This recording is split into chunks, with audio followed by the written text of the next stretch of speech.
En ek dink definitief as dit nie vir hulle was nie, was ek nie vandag hier gewees nie. Ek het groot geword in Pretoria. Ek sou sê my childhood was baie gemaklik geseënd eintlik, moet ek sê.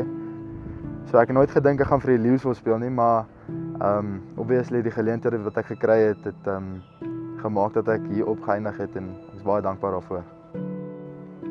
Ja, ek het groot geword met rugby.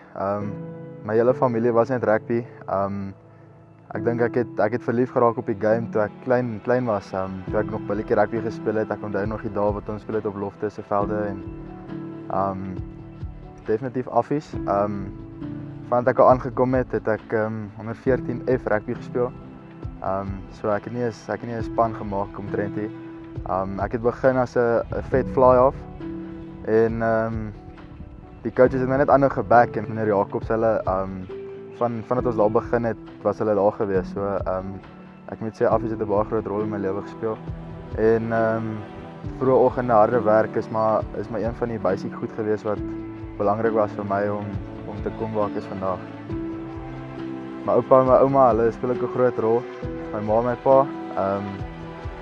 Maar ek moet ook sê my meisie, sy vat baie keer die shots vir my wat dalk is ek moeilik as ek by die huis kom of nie 'n lekker dag gehad by oefening nie of so.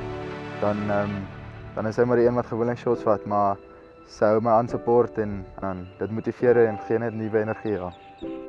Tell us, walk us through your Junior World Cup journey. What was that journey like? Ja, nee, dit het baie beteken. Ek moet sê dis iets waarvan ek gedroom het vandat ek klein was. Ek moet sê laas jaar hierdie tyd as ek hier gesit het, ek nooit gedink ek sal dit kan doen nie. Maar ek is baie dankbaar vir al die geleenthede en ek sal vir niks verruil in die lewe nie.